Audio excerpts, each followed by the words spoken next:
Welcome, everyone. My name is Kate McCusker, and I am the Community Engagement Specialist for the Oregon Department of State Lands, and I will be your moderator for today's listening session.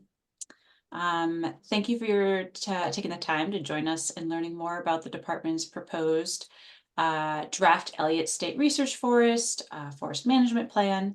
I'm going to go briefly over our agenda and how to provide public comment, and then we'll get started with the presentation. First, we'll hear opening comments from our Department of State Lands Deputy Director of Operations, Bill Ryan, followed by an overview of the draft plan presented by our Elliott State Research Forest Transition Director, Brett Bronscombe, and our department's forester, Ryan Singleton. This presentation highlights what has changed since the Oregon State University initially submitted a draft forest management plan for consideration. Following that presentation, we'll have time for a few questions. And if you have a question about what's being presented, please just jot it down, and we'll be taking questions during that time after the main presentation. Following the Q&A, the remaining time we'll be hearing from you all, and we'll have a little preview up on the screen here of how to give your input. But I'll be sharing this screen again when we get to that part of today's session. I just wanted to give you a little preview. And for those of you that would prefer to provide your comments in writing, you can share those by emailing your comments to elliottproject.dsl@oregon.gov through Sunday, July 28th. And I'll put that email address in the chat as well in a moment. And before I hand it over to Bill, just a couple housekeeping notes. Please just keep yourself muted unless you are providing input or questions later in today's session. And lastly, we will be recording today's session, and we'll make that recording available on the Elliott State Research Forest project page on our DSL website afterwards. And so that will include your questions and your comments, spoken comments that will, again, will be considered along with any written comments during this process. And with that, I will hand it off to Deputy Director Bill Ryan. Thank you, Kate.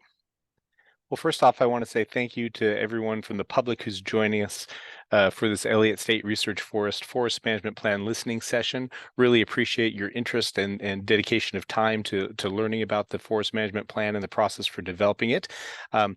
Director Walker would normally be here to do this introduction, but she got called to jury duty, and so had other things she had to take care of this afternoon.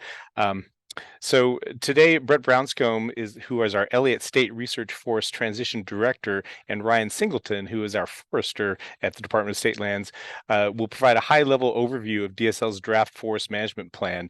And that's a body of work that has been a long time in the making and will continue to evolve over the coming months with input from you, the rest of the community, tribes, and a wide range of partners. The creation of the Elliott State Research Forest remains a huge opportunity for Oregon, and this work will have significant value nationally and internationally in terms of advancing forestry research and sustainable forestry, and also integration of traditional indigenous knowledge in forestry. So big opportunity here for establishing an Elliott State Research Forest. We've been on the Elliott journey for a long time. The most recent iteration started in 2018 when the advisory group was formed at the direction of the Land Board to keep the forest public and explore its transformation into a research forest. That advisory group process resulted in a remarkable collaborative agreement on the research forest design that included engagement from 3 tribes, conservation groups, timber interests, school association interests, and of course Oregon State University as well. And while the research forest design has evolved significantly through community input in consultations and government negotiations and advisory group feedback, we maintain the foundational commitments advanced by the advisory group and endorsed by the land board. And so these commitments include the principles and allocation types adopted through the process. A working research forest that produces timber, we're looking at an average of 17 million board feet per year averaged over time. Conservation outcomes, including but not limited to a habitat conservation plan with the U.S. Fish and Wildlife Service and National Oceanic and Atmospheric Administration. I can never spit that out smoothly. And so and mission governance and management policies as well. So there's a lot that's gone into developing the research forest to where it is and setting up the framework and the base basically upon which the forest management plan stands. And with that, I'm going to hand it off to Brett and Ryan, who are actually going to describe the forest management plan and the process. Okay, I'll dive in. Thank you, Bill. My name is Brett Brownscombe, and as Kate mentioned, I work as the department's Elliott State Forest Transition Director, transitioning it to the Elliott State Research Forest. And our draft, the Department of State Lands Draft Forest Management Plan is really a critical final piece in creating the Elliott State Research Forest. So on the screen now, and Kate, if you could go to the, can I navigate slides? Okay, thank you. I'll just cue you. You'll see on the screen here where we are as a department in our Elliott Forest Management Plan or Elliott Work Plan overall, and where the Forest Management Plan fits. You'll see it highlighted under row 4 here. And thankfully, we've had a lot of really good work to build upon. Sorry, am I good? Was that okay? Okay, yeah, and a lot of what we've been able to build this plan upon is really good underlying thorough effort by Oregon State University on Oregon State's forest management plan that was drafted and advanced through a process starting in 2022. As for our next steps, we plan to take the draft plan to the land board for its consideration in April, or sorry, I was reading April Erlich's name on the screen. Not in April, in October of this upcoming year. October 8th is the land board meeting for their consideration and hopeful adoption. The department and the land board know that community input is in this process is critical. So please weigh in with your input today or in writing prior to our July 28th comment deadline. And just to begin, thank you all again for those in the audience here for attending the listening session today. And then also a big thank you, Bill, for carving out time. And next slide, we're going to get into a bit of, this may not be news to you all, and fair warning, this is a highly abbreviated background and description of the Elliott, of the forest and its history. So the main area of the Elliott is a contiguous 18 by 16 mile tract of forest land in the Oregon Coast Range, roughly between the towns of Coos Bay and North Bend to the southwest, and then Reedsport to the northwest. The Elliott State Research Forest boundary also now includes the East Hackey Ridge parcel, which is a 788 acre parcel on the northern side of the forest, which is located in the lower Umpqua watershed. And to deepen things a bit, and before you get into the arrows on this slide, the Hannes or Coos and Quittich or lower Umpqua people are the original stewards and people of the lands that we now refer to as the Elliott. And their connection and their interest to this land and its future remain important, and we're mindful of that. In 1930, the now 83,000 acre Elliott State Forest was established as Oregon's first ever state forest on these ancestral lands. And for several decades, starting in the 1950s, the Elliott was an asset for the Common School Fund, helping to fund Oregon public schools through revenue generation from the sale of timber.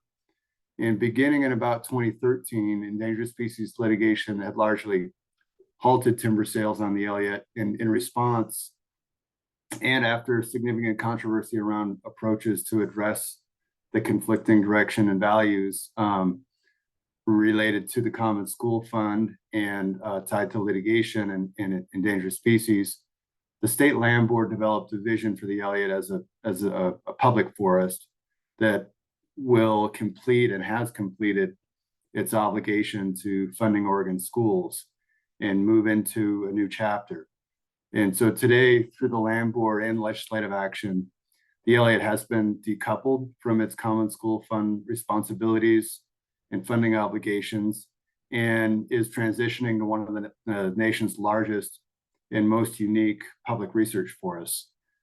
The Elliott, as you all probably know, is comprised of state public lands under the jurisdiction of the State Land Board and managed by us, the administrative agency for the Land Board, the Department of State Lands. And we do that through guidance provided by direction provided by the Land Board, but also guidance from the State Land Board's confirmed Elliott Board of Directors. Next slide, I believe. Yeah, on the map here, you see the boundaries of the Elliott State Research Forest. So in red and in purple, you'll see the forest lands within the Elliott State Research Forest boundaries. You'll also see something to the west and left or lower part of the map here that's labeled Shutter Creek. And just to note, Shutter Creek is the 49-acre former state correctional facility that DSL has acquired. And we've acquired it as a potential headquarters facility for the Elliott State Research Forest. That's not a definite outcome. Discussions are being advanced around that vision and issues that would need to be resolved to make that a reality if it is to happen as part of a separate process from this forest management plan process. And that process, if all goes well, would begin later this year. Next slide. I wanted to touch on back to the State Land Board's vision for the Elliott. So here are the key tenets of that vision. And when we work on the Elliott as a potential research forest, and when that work began back in 2017 in earnest, based on the State Land Board's new direction, the Land Board established this vision and these goals. And I won't read through every one of them here. You can see them on the screen, but public access, decoupling from the Common School Fund, and compensating the Common School Fund, habitat conservation, including through a habitat conservation plan and the Endangered Species Act, and then providing for multiple forest benefits, not just conservation and forest products, but recreation, education, and research are all part of those North Star components that have guided our efforts since 2017. The next slide gets into our timeline, and I'll try to move through. We're going to get into the meat of the Forest Management Plan draft in a minute here, but on process, and just so everybody is aware, here's the high-level timeline that we have for developing the Forest Management Plan and where we are right now, which is highlighted in yellow. And after we received Oregon State University's draft or final draft of Forest Management Plan in December of last year, we at the department began to revise that draft into what you see today as the DSL draft Forest Management Plan. The broad goals for our process are to provide community members and the public and partners with the information that you need and also to create opportunities to give feedback to us at DSL on the draft plan over the course of this summer, which would culminate in a revised plan that I noted earlier, as well as a summary of what we've heard from the public that we would take to the Land Board to make a decision on the FMP this fall in October. Next slide. This is to note that our process for moving from a draft forest management plan to a final proposed plan involves a lot of input points, not just this meeting, but other outreach and engagement, including in the written form that's open until July 28th, from community members and organizations. That's the one circle you see here, but we're also outreaching and engaging on other levels. And so the following partners and more, we're drawing in their input, including tribes and other governments, state, federal, and local, and then the Elliott State Research Forest Board's input as well. So all of that will flow into the feedback we're getting on the draft plan, which will then be all reviewed by department staff and then considered and responded to and presented to the land board this fall in a final proposed product. The next slide is a high level overview of what is a forest management plan. And basically this is our guiding document for how that we intend to use to demonstrate how the Elliott will be managed to achieve its diverse values, and address fundamental research questions that relate to working forests in the context of climate change and other pressures, and to achieve the multiple values and outcomes envisioned by stakeholders. The current draft plan, as I noted, was created with the foundational guidance provided by the original Elliott State Forest Advisory Committee, including 3 tribes and other diverse interests, and that began in 2018 and culminated in 2022. It was also informed by the 2021 OSU research proposal advanced by that advisory group or committee process, and informed by the land board, tribal consultations and input, and then input over time from the Elliott advisory groups, whether it was known as the prospective board or otherwise.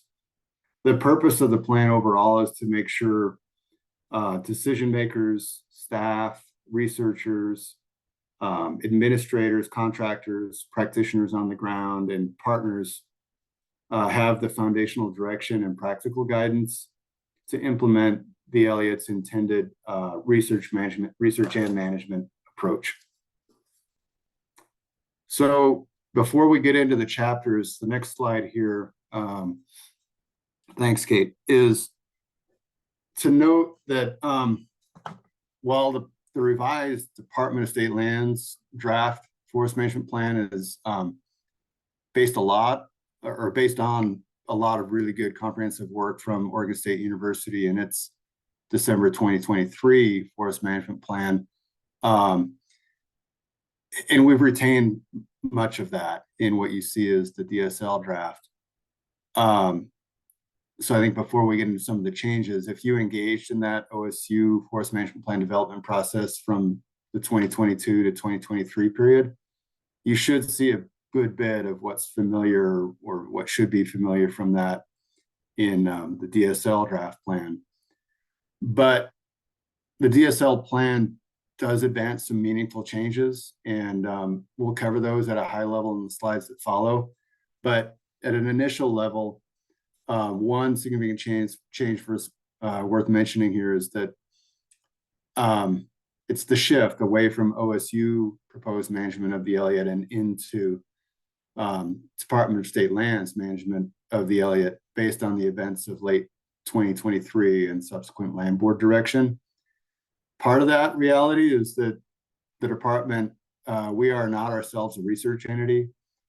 And as such, we're not the entity to advance the research specific side of the forest. So we need a research partner to do that. And we recognize this, and the draft plan reflects that. So while advancing this plan, we're remaining in conversation with Oregon State University about whether the university will play that research partner role or whether we look to other entities. So that's playing out. Another important note up front is what this plan does not do right now. So one is it holds space for that research partner conversation to play out, as well as the development of formal recreation and education plans that would nest within this forest management plan eventually, but would have their own planning process. And this draft plan, I think to note this, also holds space for the ongoing conversations we're having with Western Oregon tribes to integrate Indigenous interests through management and research on the forest. And that's an important conversation that has connections to potential partnership, but also equity and other important outcomes. So while we have retained a lot of the language reflecting our desire for that Indigenous integration, we want to respect the time frame that we've heard from tribes as what they want for this conversation to play out.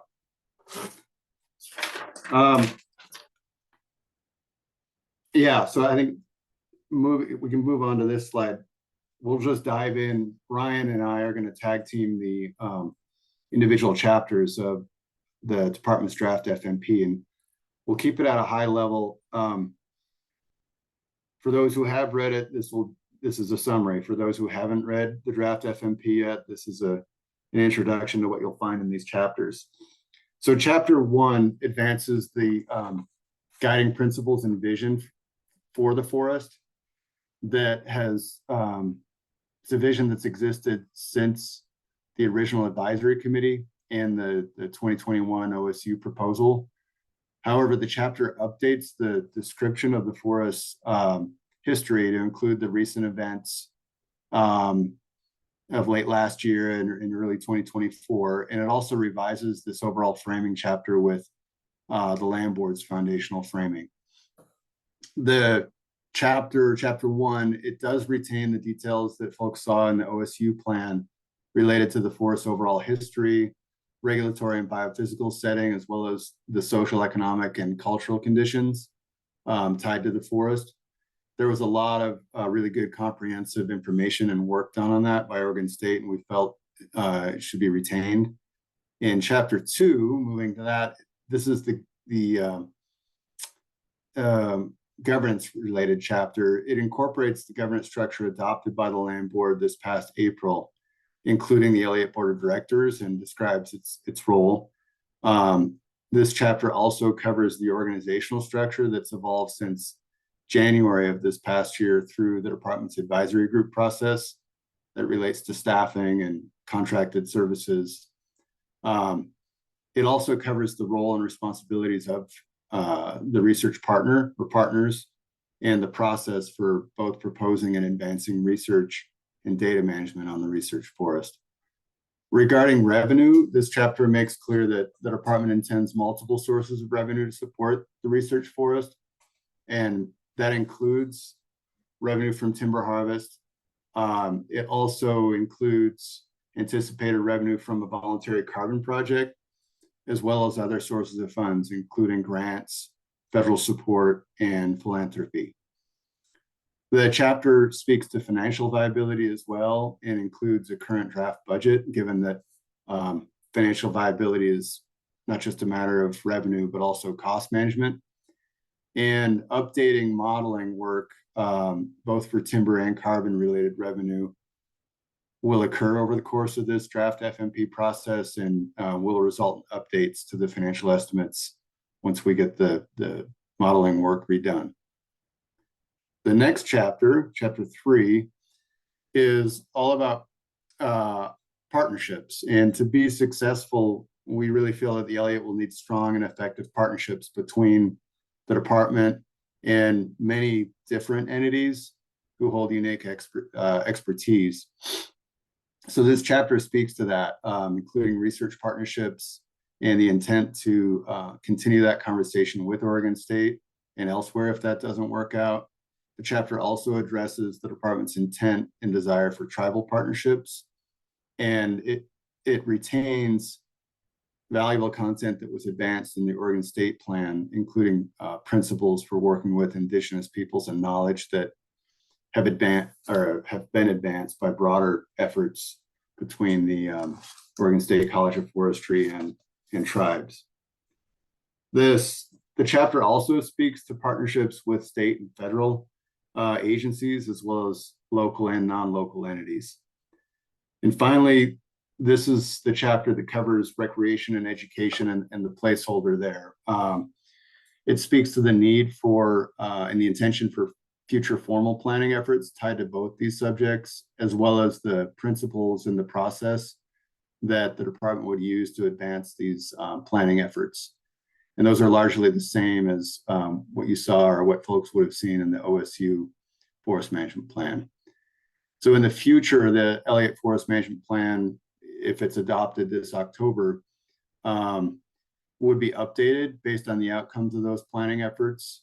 But in the meantime, this chapter clarifies that DSL is not shutting down the forest, and we intend recreation and education efforts to continue on the forest based on current practices or opportunities. The next chapter, chapter 4, this is a big one and an important chapter because while it advances foundational content found in the Oregon State FMP and content that was based on the original advisory group agreements and collaboration, it also covers some key pieces or key differences advanced in our DSL draft FMP. So related to that, the DSL plan intends to advance both more focus and flexibility in certain areas than what was in the OSU plan. And I wanted to note a few. While we are retaining the underlying geospatial or sub-watershed allocations, in the map that folks have become familiar with related to the Elliott, the DSL draft is proposing more flexibility in approaches related to extensive and intensive forest management. And also, while not precluding the advancement of a triad or spare and share research approach, the DSL draft plan doesn't require it to be at the same scale or advanced in the same way as previously discussed. Our draft advances a unifying research question and 5 themes, which is similar to what the OSU plan did. And we feel like there's a lot of room there for long-term research that is not necessarily rigidly tied to the triad research design. So this is something that DSL's done in its draft, intending to be responsive to what we've heard from the public, tribes, advisory group, and other entities to date. And we really do want comment on it. We welcome the comment.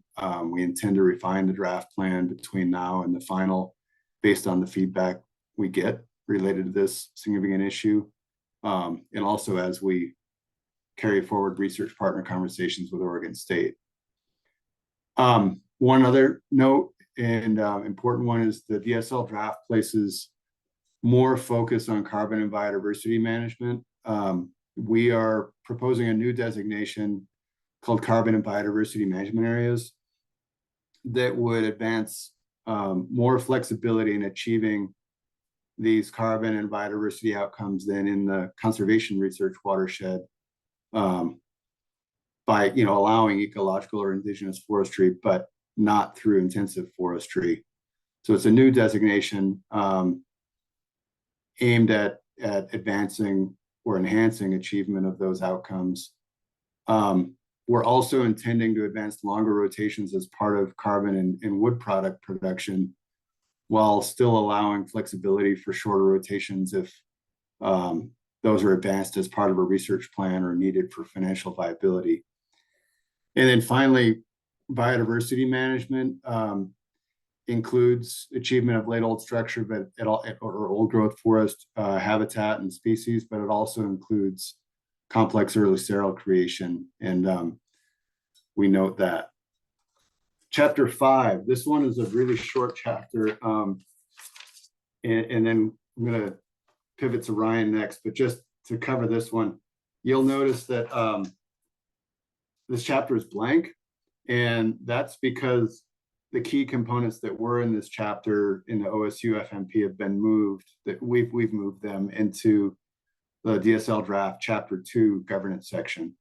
And that includes the role of a science advisory committee, which DSL would form in order to assist in the planning and development of research, as well as its adaptation over time. This science advisory committee would work with the lead research partner, as well as the Elliott board in advancing research plans through the Elliott's governance structure.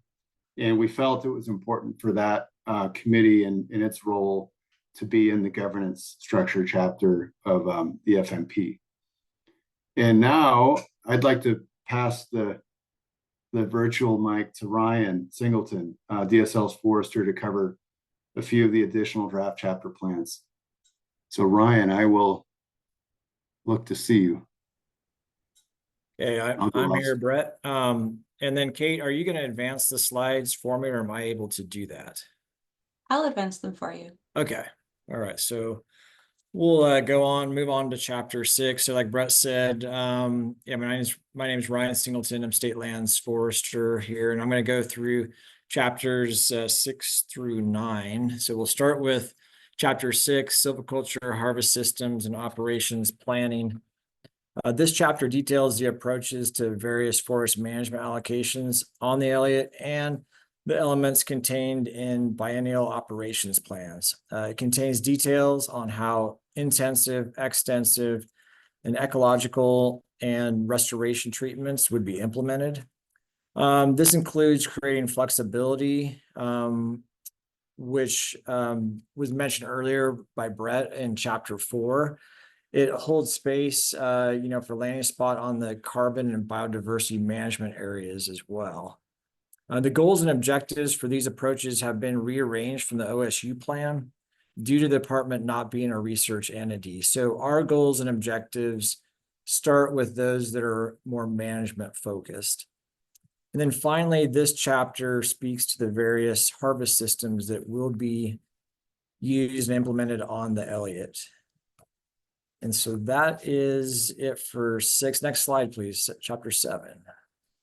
So chapter 7 is aquatic and riparian systems. So this chapter is largely unchanged from the OSU proposal.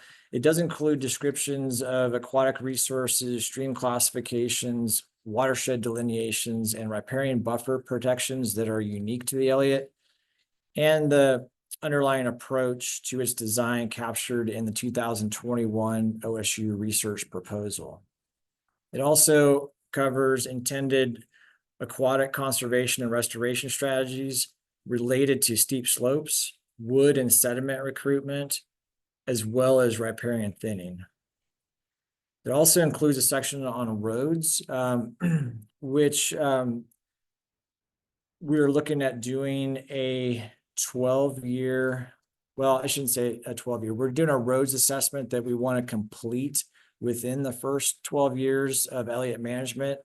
And this will be something that identifies key points of sedimentations from roads. It'll look to plan and upgrade culverts, replace culverts, and any other drainage infrastructure projects and issues that we may have with regards to the road system. And then finally, it covers a connection to partner efforts, such as those like we have with the Coos Watershed Association. So let's move on to chapter 8, climate change, adaptive silviculture, and forest carbon. Carbon sequestration and climate considerations are a more central part of this draft plan as compared to OSU's version. This chapter places the plan in the context of the state's broader policy directives and plans related to carbon and climate. It speaks to forest carbon markets and values associated with pursuing a voluntary market project, as well as climate smart forestry approaches. And overall, the Elliott intends to demonstrate and research different approaches to forestry and working forest viability in the context of climate pressures. As part of that, this chapter speaks to climate resilience, adaptation strategies, and identifies needed research areas. Chapter 9. So this is on species conservation. So the Elliott provides suitable habitat for over 200 species, including most of the native species found in Coast Range forests. So the OSU plan set forth an approach to multi-species conservation strategies. The department's draft retains this with slight changes in strategy to clarify that restoration work is part of conservation area management and expands the biodiversity strategy beyond monitoring. This plan carries forward the distinction between species covered by the Endangered Species Act and broader biodiversity intentions, both of which the research forest intends to advance. The connection to the Oregon Conservation Strategy is referenced and enhanced in other parts of this plan. And then finally, one distinction is a revision to the marbled murrelet experimental design, which remains in the department's plan, but with management and research focused on opportunities apart from the 1,400-acre harvest experiment in occupied habitat, which has been removed from both the Habitat Conservation Plan and this draft FMP. Otherwise, this plan carries forward most of the content and depth that the Oregon State Plan set forth in this chapter. And that will do it. So we'll move on to chapter 10 and 11, and I'll hand it back over to Brett. Okay, thanks, Ryan. So to round it out, chapters 10 and 11, and then one more, and we want to get to you all in questions and answers and comments. So chapter 10, this is our chapter that speaks to monitoring and our commitments and intentions on the Elliott. And that includes the monitoring that we're committed to doing as part of the Habitat Conservation Plan, as well as broader monitoring for broader values. And tied to this, just to note, we're in positive conversations right now with Oregon State University around deploying the $3.5 million in federal funds that the university has for the Elliott on collecting additional near-term baseline monitoring information. So this FMP would be updated based on where this effort lands over the course of the next month or two. Chapter 11, moving to that chapter, just at a high level here, this is our adaptive management chapter, and it speaks to the department's intention, and this is all very similar to the OSU FMP, to remain adaptive in management and research on the Elliott. So advancing long-term research and management is part of the Elliott's core mission. And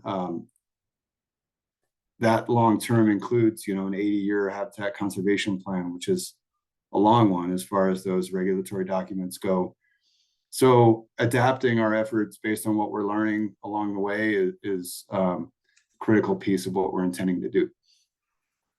The last chapter, chapter 12, is related to disturbance and forest health and resilience in the context of disturbance. This chapter is largely carried forward untouched from the Oregon State Plan. And it's, as all chapters in the whole FMP, open to your comment and feedback. And we may revise it, but we feel it covers a key area for the future of forest management and research, not just because disturbance-based pressures are expected to increase with climate change, but because past and ongoing research are presenting a different understanding of disturbance dynamics and their impacts, positive or negative, on forest health or habitat health.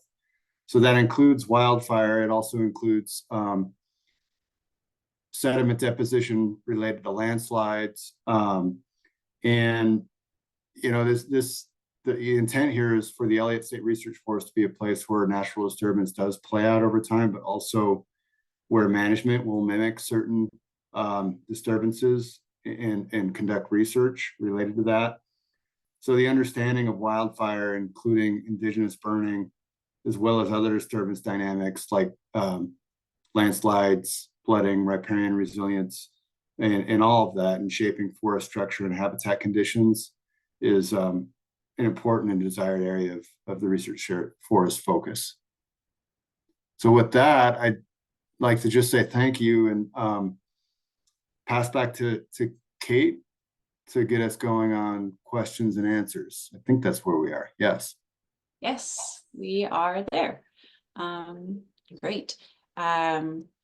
So thank you, Brett and Ryan. We do have a few minutes for questions, and we have a Q&A function. You'll see at the bottom of your screen, there should be a button that says Q&A. If you have trouble finding that, you could also use the chat function either way. And yeah, I'll give it a moment and see if any roll in. And if there are no questions, we'll switch gears to the comment portion.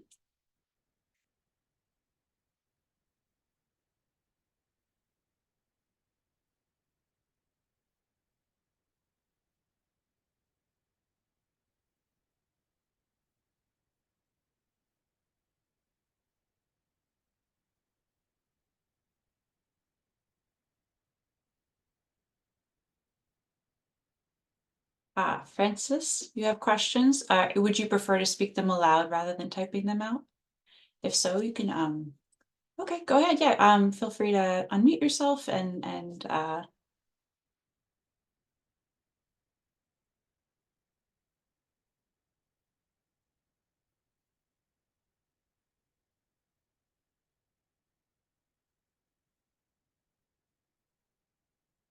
Okay, can you hear me? yep. Oh, good.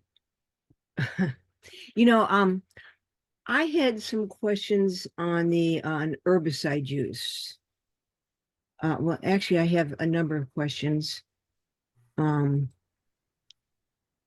I notice on was page 622, it says herbicides may be used to promote successful establishment of planted trees. And then it says herbicides should not be used to maximize growth of commercial trees. And so the words may be used and should not be used. I'm not sure I understand the extent of that and how it seems to be mutually exclusive statements go together. So will herbicides be used or not be used? You know, and in what, and then sometimes I think I saw it won't be used in riparian areas, and then it will be used in riparian areas. So I was just a little confused on the herbicide use. Yeah. Okay, so it sounds like, Francis, there's both a question and a comment in there, because the comment maybe is you're seeing some conflicting or confusing, at least, language around Yes, and whether we are or we aren't. Yeah, in another confusing place, page 6A, it says that herbicides will not be aerial sprayed, and then it won't be ground sprayed. And so how will they be applied if it's not aerial or ground? I mean, what other option is there? That's my other herbicide question. And sorry, what page was that again, Francis? Thanks for 6-8. Okay. Okay, it's good. I mean, I think it's good that it's an important issue to address, especially if it's confusing and inconsistent. And so I think we'll take that as a comment, but as a question, there is an intent to use herbicides in limited circumstances, but and Ryan, I'm going to do my best based on recollection. There are distinctions though between the different allocations, whether you're in an intensive allocated subwatershed or an extensive or within riparian zone or a conservation research watershed. And my recollection, Ryan, maybe I'll just kick this to you, but my recollection was that yes, in intensive there is an allowance, but not through aerial. And then in extensive, the desire is to not use herbicides, but there's an allowance through non-aerial as well, or maybe you could speak to it, but an allowance if we are demonstrating difficulty in regenerating trees after or through natural regeneration. Is that? Yeah, Ryan, I'll kick it to you. Yeah, no, you got it just right there, Brett. So, yeah, for intensive allocations, yeah, we do reserve the right to use herbicides. For extensive, it is about being able to not maximize growth and yield or production, but just simply to establish new, regeneration coming up. And so if we feel like it's difficult to establish regeneration following an extensive harvest in some areas, then we would be, able to do that. And it's all by hand, not aerial. And then as far as the RCAs, I don't remember seeing anything. I can't imagine that we'd be using any herbicides in RCAs at all. And so we need to double check that language because I'm not so sure that that's the case. Sorry, Ryan, what is a CA? Just in case. Oh, RCA, sorry, the riparian conservation areas. So yeah, Okay. the riparian areas. So you're getting close to water there.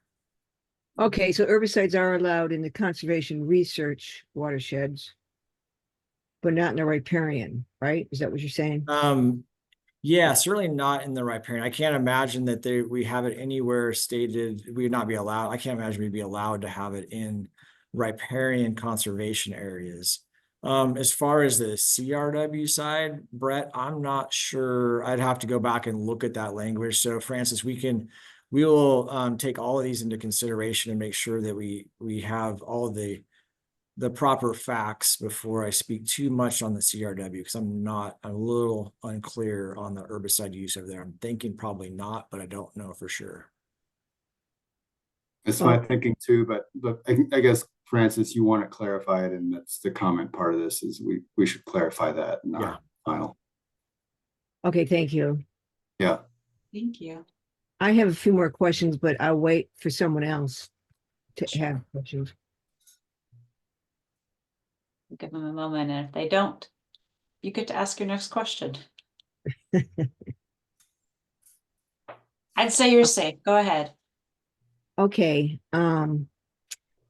65 years old is used to distinguish between managed and unmanaged stands.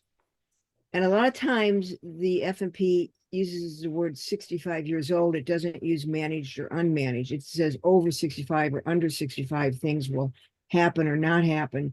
And is there no stands on the Elliott that are unmanaged under 65 years old? Is that impossible that there are unmanaged stands under 65 years old? Ryan, can you take that one? That are under 65? No, if they are plantations, which means by default that they have been managed. So anything that's less than 65 years old has been created probably from an original clear cut, planted, and then grown forward with sometimes management, pre-commercial thinning or commercial thinning, or other activities. But yeah, anything under 65 has had some sort of management, because the other thing you could think is like, well, has there been a fire or a big wind event? Right. Yeah. Yeah. And so maybe excuse me, there's the light.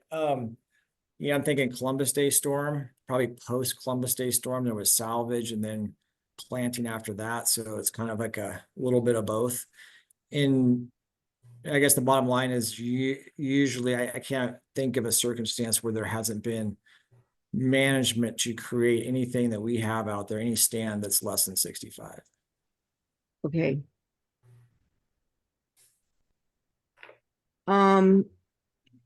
When I was reading the Conservation Research Watershed Plan, I understand that 40% of the plantations in the CRW can be thinned down to 20% retention.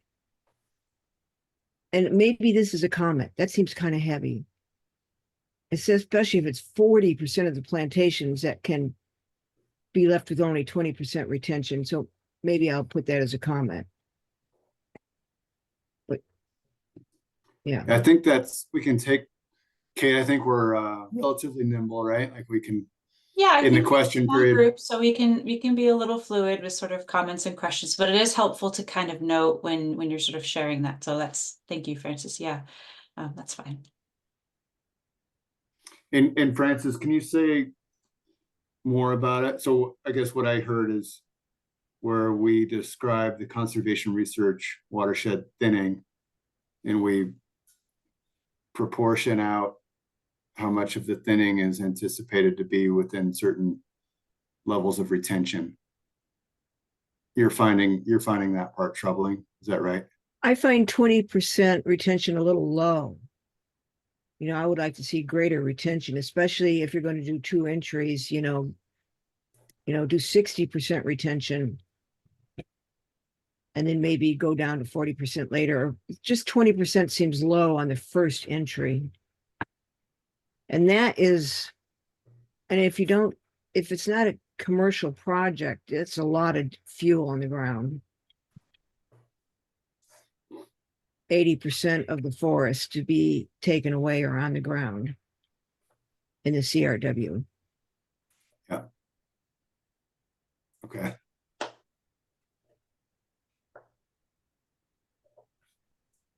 Okay, thanks for that comment.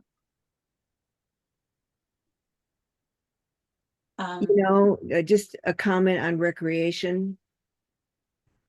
And this is maybe for comments, not a question, but I noticed that you didn't restrict ATV access anywhere in the Elliott, and ATV access is a very damaging recreation process, and it's rampant on the Elliott.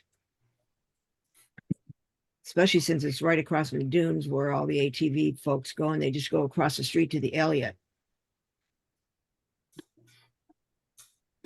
Yeah. Yeah, I think we'll take that comment too. You're right. We don't have explicit prohibitions or restrictions. We do have the ability to, whether for ongoing management, if it's related to wildfire, or and Ryan, I'll look to you to see if I overstep or get anything wrong or missed anything on this, but if we need to manage, or if there's an ongoing action managing for wildfire protection or harvest activity or a restoration project, or if there's ongoing natural resource damage, we have the authority to address that through closures or whatnot. But as to the specifics of like, okay, are certain areas or roads going to be, or trails going to be open or closed to ATV use, it is part of what we've moved to the next steps, both in terms of what I noted in chapter 3 around the future recreation planning effort that would still happen. And, it would give more intentional planning or sideboards around how recreation looks on the Elliott. And then the other part of the, I guess the future path is the roads analysis that Ryan mentioned. And we've heard also examples related to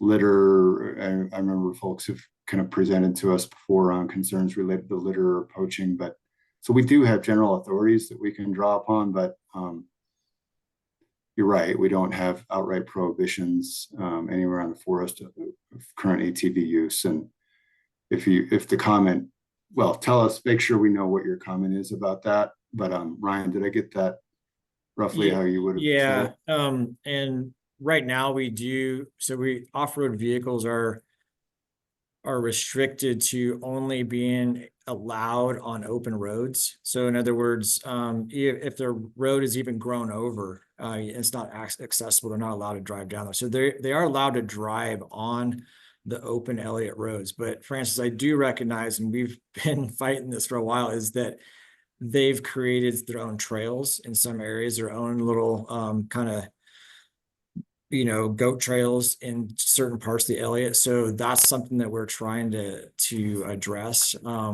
But like you say, it's not explicitly addressed in this FMP, and we need to do that.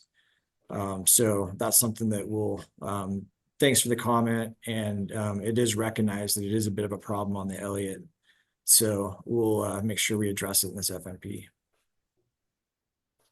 I wanted to see if you could pause just for a moment to see if we have questions from anyone else. Just to kind of provide a little separation between questions and comments, if we can. If you have any questions, you can put it in the chat or raise your hand. And Francis, do you have more questions or more comments? Well, I have what I think are questions, but might be comments. Okay, it looks like we don't have any takers. So you know what, Francis, you just keep going. Okay, well, let me see here.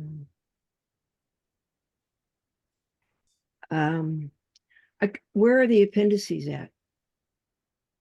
The appendices were referred to a lot, but I couldn't find them anywhere posted.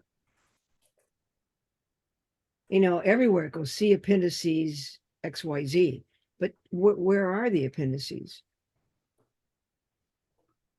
Yeah, those are references to the OSU FMP, and so that's where they are. But I think your comment is well taken. We should have them clearly attached. Our intent is to carry forward the appendices that we referenced because we were referencing the OSU FMP. So I would have to figure out where the OSU web page is and try and find that, and then the appendices would be there. You should put a direct link to the appendices on your page so I can find them easier, because there's no link to the appendices. It's just a link. Your page just has a link to the forest management plan, but not the appendices. Okay. Duly noted. Thank you. One other, I think this is just a quick comment. You talk about the carbon and biodiversity management areas, and you have a parentheses CDMA, and it's all through it. But I do believe you mean CBMA, and that's just a typo. I just want to make sure that's just a typo. CBMA. Yeah, that is. And thanks for catching it. I'll put that in my comments. EBMA. Yeah. Thank you. And a question I have on something you just talked about on how the marble murrelet experiment has changed. It's no longer 1,400 acres, it's changed. Could you briefly explain how that marble murrelet experiment has been changed from the OSU experiment? Sure. I'll take a go and then tag team with you, Ryan, on any corrections or misses that I may do. So we do still intend to do marble murrelet research. And that includes research on edge effect impacts and effects from disturbance on the bird and its behaviors. But the OSU FMP and the original draft habitat conservation plan, and we've in our draft forest management plan as well as the current revised habitat conservation plan, we've taken this out. This is the OSU 1,400 acre marble murrelet experiment involved the ability to harvest and cut and remove logs in occupied murrelet habitat in 1,400 or up to 1,400 acres with a tiered stepwise approach. We are not advancing that part of murrelet research and experimentation. So while we would advance in research impacts of different harvest activity or disturbance to murrelet behavior, it wouldn't be by doing that activity or harvest within the occupied habitat layer for marble murrelets. So you will not be cutting or removing logs within occupied habitat. Right. Good. Is that a comment? Sure. And Francis, just so all the comments and questions you shared today again are recorded. But if you also want to follow up with any more detailed written comments, obviously you can do both, right? So I just want you to know that they are heard and will be documented from today. But if you have more, written is also more is good.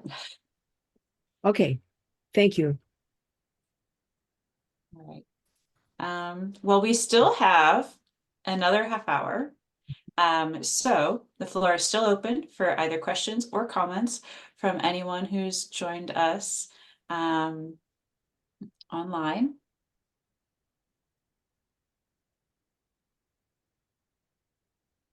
And we will be having another session later this evening for folks who prefer to attend these types of things in the evening rather than the afternoon. And so, you know, Francis, if you have more questions and they pop up between now and this evening, you can come back. Yay, I could do that. But yeah, if you or anyone else online has any more questions, just leaving that open. Otherwise, I'll switch formally more to the comments part of today's. Amber. Hello, can you guys hear me? Yes, we can. Fantastic. I have a question that strays a little bit from the management plan itself, but I was just interested if the Oregon Department of Lands is still planning on redeveloping or looking into the renovation of Shutter Creek for the headquarters green space potential mixed use area. Yeah, thanks, Amber. I can't see you, but this is Brett, and I'm assuming you can hear me. Just tell me if you can't. And yes, we are. Yep. Okay. Okay. So we are, and the department received a $4 million housing and urban development federal grant to do initial work related to Shutter Creek, to maintain and secure the property since we've acquired it from the Department of Corrections, but also to help advance a process that would really be that visioning and redevelopment planning effort. And we're not, it'll be an honest process. We're not bound to the outcome of Shutter Creek being the headquarters and research facility, as well as a partnership center. I mean, that's part of the vision, as well as a community resource and partnership center. There's a lot to talk through about what it would take, what that vision would be for one, but and B, what it would take in cost to do it. So the intention there is to run a process on that.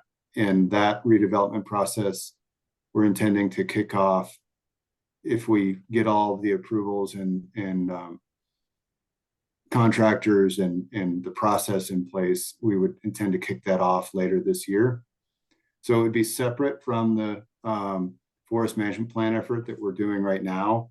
But we do note in chapter 1, I believe, we do speak to Shutter Creek and its potential as the headquarters for the Elliott State Research Forest and Partnership Center potential.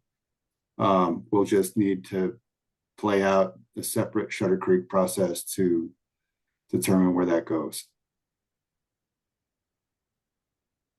Great. Thank you, Brett. Great. I guess I'll say last call for questions, and then we'll switch to the I comment. have a final question. Francis. Sure. Page 4-14 has a picture of the Elliott and where the carbon and biodiversity management areas. Here's the CDMA areas, and I can see where the carbon and biodiversity management areas are outlined in black. But there's a bunch of red circles, and I was just wondering, what are all the red circles? I don't see a legend there for that. Yeah, thanks, Francis. I know which map you're referring to in the draft. And okay, I think the comment part is that the map needs a legend, and the circles, to clarify, are northern spotted owl circles. Oh. And so we left those on the map as a visual reference to what habitat values are within those areas, so that the public could see that, you know, there are biodiversity values in those areas. Certainly owls aren't the only biodiversity value, but that's what you see in the red circle there, in addition to the proposed value of those areas for carbon related outcomes. Okay, I thought they were either marmoset or owl. Yeah, okay. And yeah, that is just one place where it's got the CDMA in it. We'll correct that one. Thank you for pointing it out.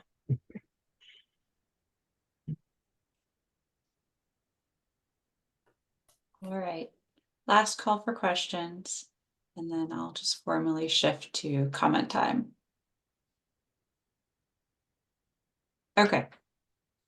Well, thank you for your questions, and your comments so far. As I said, any comments you share with us today verbally, you're always welcome to follow up in more detail in writing, and I'll put that email address in the chat as well.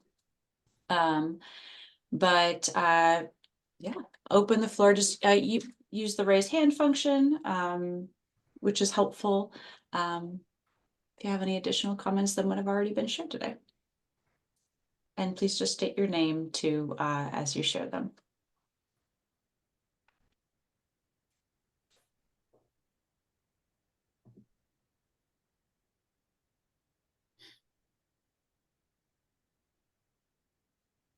Yeah, and I'm curious, not to beg a comment, but Amber, if you had any comments or desired outcomes related to Shutter Creek, certainly give them to us. You know, it's even though there's a separate process for that, I think hearing from the public about Shutter Creek now, given that it is referenced in this FMP, is fair game, and we'd like to know.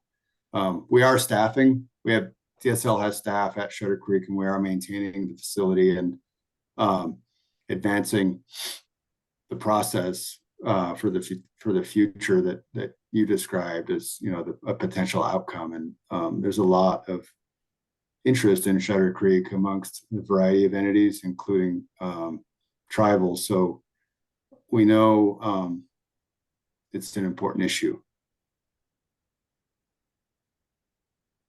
Yeah, comment wise, I think it would be a good use of the space itself. So I was just interested if you guys were still keeping it kind of closely by to make sure that you were still thinking of potentially redeveloping that. Yeah, we are. And I think if you're not on the Department of State Lands Elliott distribution list or otherwise, I would just say if you want to be sure you're tracking and getting notices on when that process kicks off, please just be sure we have your contact info. Great, I will make sure of that. Thank you. Thank you. I have a comment. Great. Page 6-22. Talking about how you're going to protect all the old growth trees that were established prior to 1868. And you're going to protect all of them, except if you need to build a road, you'll cut it down. And so I highly object to that. You know, you shouldn't cut down a tree, just an old growth tree established before 1868, just because you want to put a road there. Now, a lot of roads are temporary roads, so you just use it for yarding and then it's closed. And you shouldn't cut down these very old, very rare trees to put a road. You need to put the road somewhere else, or you need to figure out a different way to harvest that stand. So that's my comment. Thank you, Francis. Any additional comments? Okay. We've got 20 more minutes, so the floor is still yours. If in page 6-25, if new owl nest locations are discovered in the future, retention standards described in this objective would not be required for those locations. So you could just, you know, just do away with those new owls that you discover. And I thought, well, maybe instead you could, you know, trade protections. There's old now owl locations that no longer have owls. Why don't you just trade for those and protect the new?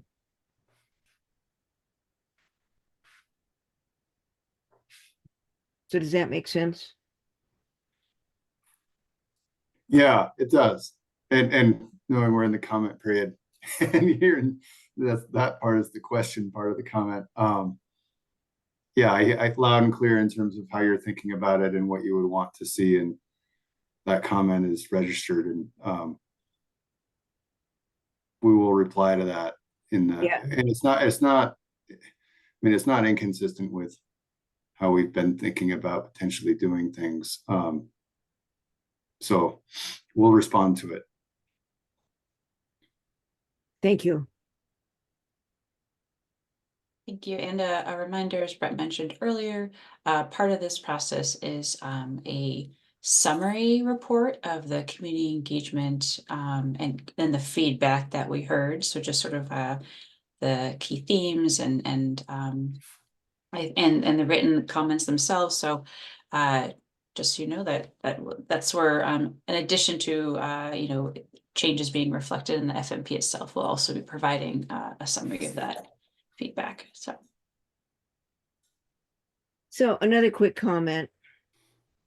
A lot of the links you put in, http://www links, they don't work. And so, you know, you have to kind of copy that link and go to Safari and put in the link to see what you mean. It'd be easier if they just worked in the FMP. Just that's a quick comment. It's not the end of the world. They don't work. Yeah, a comment, I think in general, I'm hearing a few from you, is just sort of an overall proofreading of some of the key acronyms, as well as the formatting and having like a link test and that sort of thing. So just the actual functionality of the FMP itself and accuracy. Would you say that's a fair? Yeah, sure. And Francis, thanks for noting the page numbers when you're doing your comments verbally here. And I think when you do it, or anybody listening, when you do your comments and writing it, it does really help us to get the page reference. So thanks for being thorough. Sure.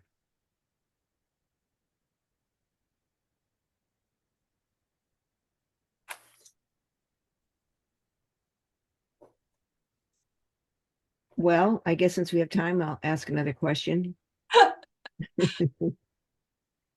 Yeah, please do. Please do. Let me see. This is on page 7-15, where you're talking about reports to the watershed councils and state agencies and tribal partners. This is 7-15, the last paragraph, first sentence. And it doesn't say that you're going to share those reports with the public, just with the watershed council, state agency, and tribal partners. But I mean, maybe the public doesn't care about these. They're just, you know, road restoration projects and restoration work and funding opportunities. But maybe the public does want to look at those reports also.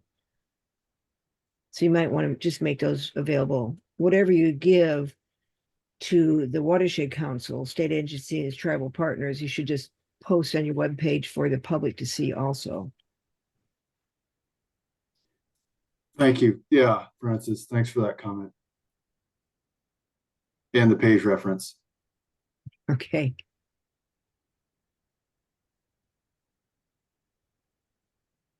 Page 9-14. There's a terrible graph that's all blurry and you can't tell what it says, and the resolution is really low, and there's a bunch of blue dots. We don't know what they're for. So that's page 9-14. I just could not read that figure 9.3. It's maybe you could put in a better resolution.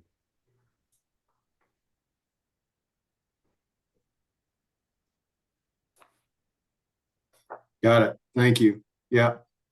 I'm not looking at it right now, but noted.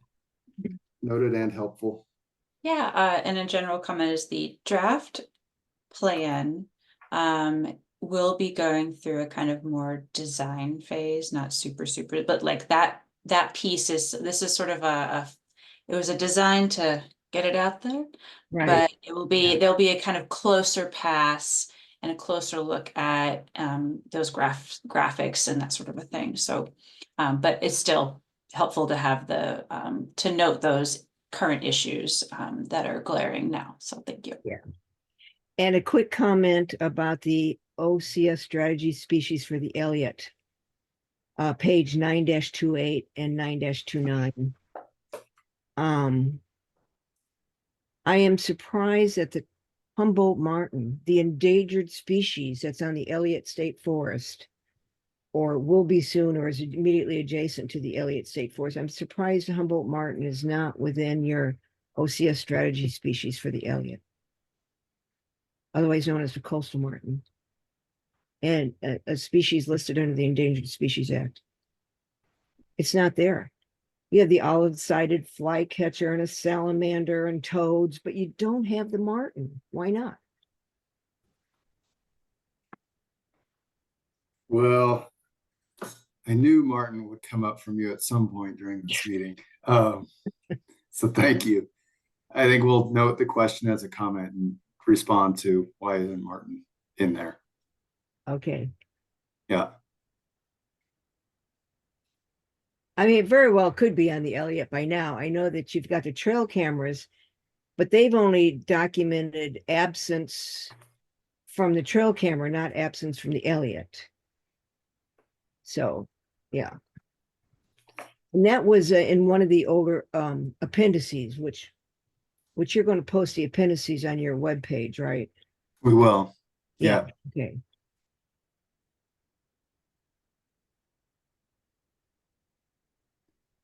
That might be it for my questions, I think. I don't see anything else. Okay. Well, we're still well on time.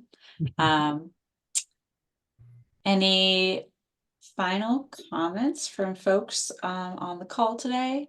Again, today is not your only chance.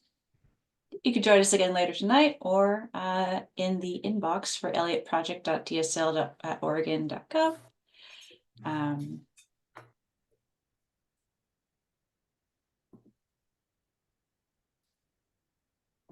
Okay. With that, I think we've had. Oh, we can skip that one. We can skip to the thank you slide. And so thank you. Just see no other hands. I'll just close today's listening session on the draft Elliott State Research Forest Management Plan. And as we've mentioned, Sunday, July 28th is the close of the comment period. And you can reach out to Brett. His email address is down there with general kind of questions. But for the official just sort of comment piece, just send it to that Elliott Project email address, which is on our website. So thank you again. And we look forward to hearing from you. And thank you for participation today. And thank you to our speakers. What was that last part, Kate? Oh, Sorry. I was just saying, and thank you to our speakers as well.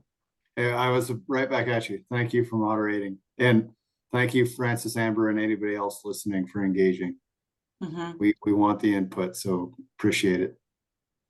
Thanks, everybody.